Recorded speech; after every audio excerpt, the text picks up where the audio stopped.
Oh, you are recording already. Okay.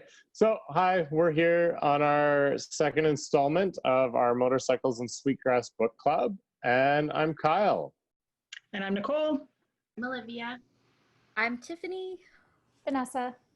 Today we're going to be focusing on themes that are from the chorus, specifically themes. Oh, I'm not sure specifically which themes we're focusing on, but I know we're starting with theme 3. Learning is embedded in history and memory. And for me, reading this book, I think with the character of John, figuring out who he is for all the characters like Wayne and Virgil and Maggie, they've had to look into their memory a lot. Like Virgil recalling the stories that Lillian told him about Nana Bush dancing in the moonlight and dancing, having a dancing battle with the grass to see which one of them is a better dancer. I think him and Wayne getting together to dig into that memory they have of Lillian's story to figure out who this new person might be and what connection they have and how they call back to these themes of their memory. And one really striking thing for me was when Virgil mentioned the West to Wayne, and Wayne had this pause, and it seemed like that really made him think about whether he should get involved in some way. And I was really curious, so I did look into the Nana Bush, who Nana Bush is, and my knowledge is definitely not conclusive or anything, but I read that he's born to a human mother and the spirit of the West. So in finding that out, I was like, oh, I guess that's why Wayne is cluing in or believing that possibly Nana Bush has come into their lives because of this memory or knowledge he has of the West related to Nana Bush. So I think that encounter with Wayne and Virgil and Lillian and the Nana Bush really made me think about how their learning is tied to their history and the memories they have. I think this ties in really nicely with the First People's principle of learning involves patience and time. Patience and time, history and memory, they're all kind of tied in hand. And I think that you can see it depicted in the novel in so many places. For example, Wayne and the amount of time that he spends on his island and the patience that he uses in trying to master his art form. And the time as well that Virgil spends on his rock and the history that he has there and sort of like his thoughts and his learnings that come up, which also then happens to be the place where he learns about John wanting to take his mother to the West. So it's kind of interesting to seeing how those, how the theme interconnects with the First People's principle of learning. Mm-hmm. I think also too, the to go into the history takes time and patience. The fact that we don't learn John's name in that prologue, and the fact that he is a mysterious character, and it takes patience to go through the book, and there's that anticipation factor, and he's accepted in the group without a lot of knowledge. They just say, oh yeah, no, he was Lillian's friend from a long time ago. And they don't demand those answers, and they're patient with how he kind of piecemeals his knowledge and his identity. Yeah, at the same time, they might be patient, but they're definitely not, they do want to know. And especially Virgil, he asks lots of questions along the way because he sees him as a threat, probably rightfully so in many ways. I grew up with a single mother, and so, right away off the bat, the guy like kicking Virgil in the leg and kind of like, your mother's gonna be mine, like throw him out of the house as far as I'm concerned. Something that I was kind of drawn to is that Sammy character again, in that he speaks in what is it, like iambic pentameter? Iambic pentameter, yeah. Yeah. I kind of know what iambic pentameter is to some degree, but can anybody explain it a little bit better? Because it's one of those things that just sits in the back and you're like, I know that word, but I don't think I really Oh, it's like understand that. you're speaking in like the cadence, I guess, at which you speak is like uh the syllables and like the rhythm of your speech is like Shakespearean. And Shakespeare Mm. was taught to Sammy and he liked reading about it, That's right? right. Or Yeah. maybe he didn't like it. Because he had to I read think. in like candlelight and just like Yeah. one word at a In a time, and it shed. made him go crazy. Yeah, in a shed.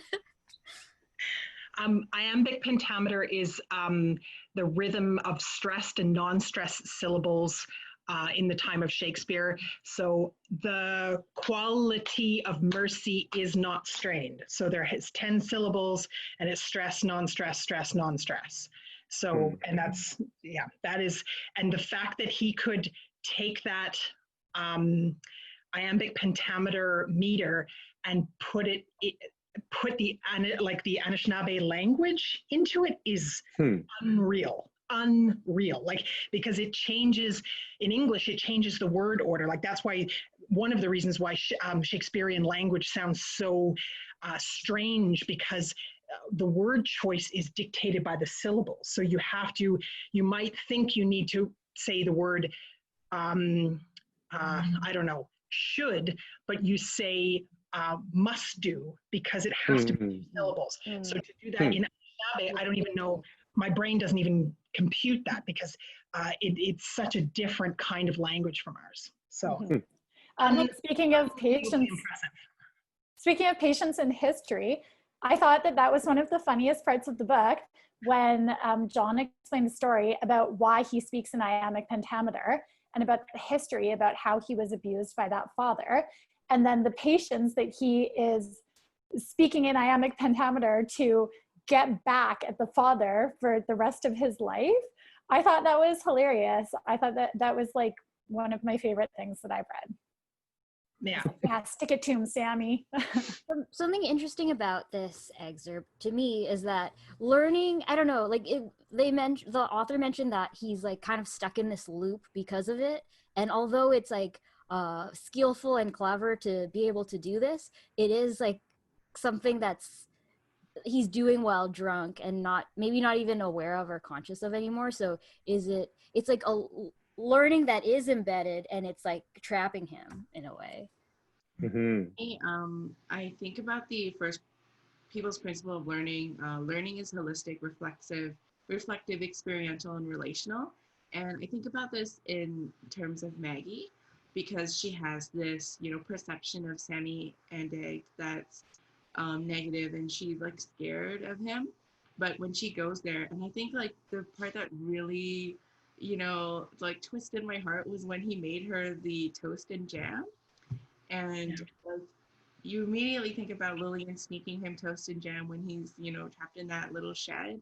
And for Maggie, I think that that was like experiential learning for her, and that connectedness between her and Sammy, because she doesn't realize that it's so significant and so specific to her mom, but she does get a sense that it's very specific to her and that he's doing it with purpose, even though she might not understand why. Yeah, that was very poignant. Mm-hmm.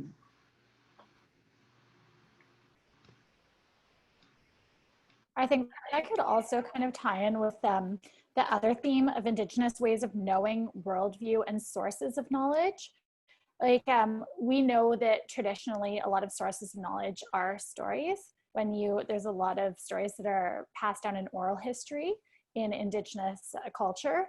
And it's like the stories that you were referring to about like Maggie hearing about Sammy. So although it may not be what we would like, that is like a source of knowledge, is her community, right? And for Sammy, his source of knowledge, like part of his knowledge of iambic pentameter, did come from the residential school he was in. So that's just kind of like an interesting tie-in to that theme there.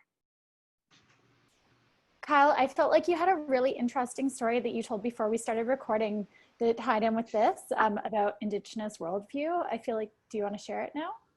Yeah, to some extent. I was just like reading this book, and I went on a kayaking trip this weekend up to Granite Falls, which is kind of at the end of the Indian Arm, and then we went up to the Indian River there as well.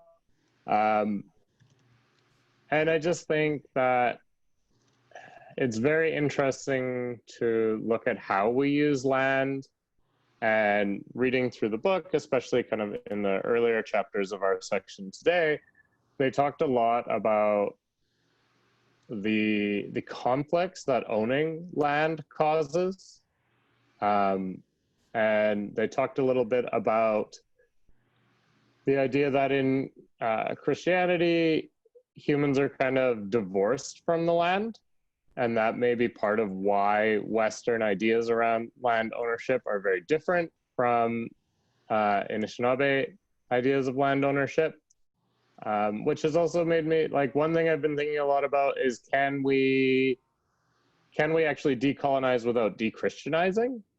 And I think this book kind of plays on that a little bit too, and plays on those weird relationships of people having both their traditional lives and maybe they have some connection to Christian. For example, the grandmother, she quite liked her Bible, but had a kind of interesting relationship with it because she also had a very strong connection to her Anishinaabe upbringing. And yeah, just like paddling up the Arb and looking at all the homes that are cluttering the land, and there's a few campgrounds, and just the way that people treat the land. Some people are really respectful and come in, they pack in what they, whatever they pack in, they pack out, and other people just come and get drunk and like leave stuff that shouldn't be left there. And other people have very strong feelings of how they own the land. And it's just, I think it's a big thing for all of us to be thinking about a lot right now, especially in context to the kind of land back movement and all the different Indigenous voices that are kind of raising at the moment. And I think there's a lot for us to start to consider about what is ownership? How do we relate to our lands? And can we envision something different? Because, I think maybe there's a need for something different. So yeah, there's just a lot of it. Like, it's like when you go for a walk, paddling is similar. You get out there and you just think,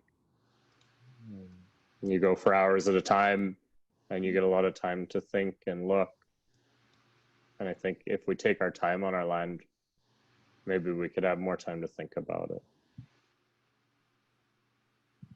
It's interesting too, though, that the discussions in the book about this parcel of land, and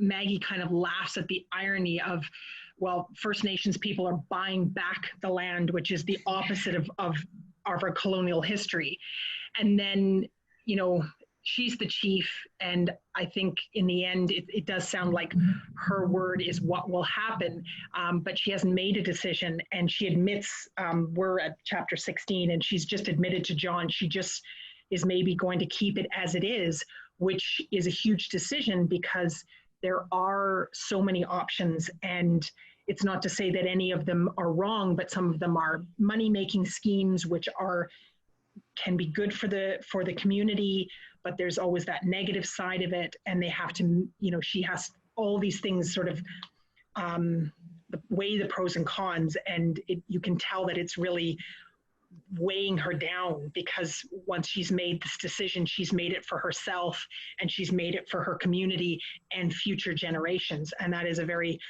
First Nations principle idea of that what you do, there are consequences to every decision. And are you doing it for yourself? Are you doing it for community? Are you doing it for your children's children's children? Mm-hmm.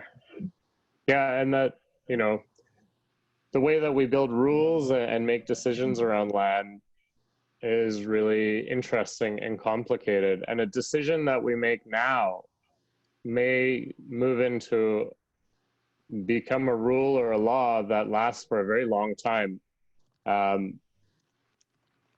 And may not make any sense in the future.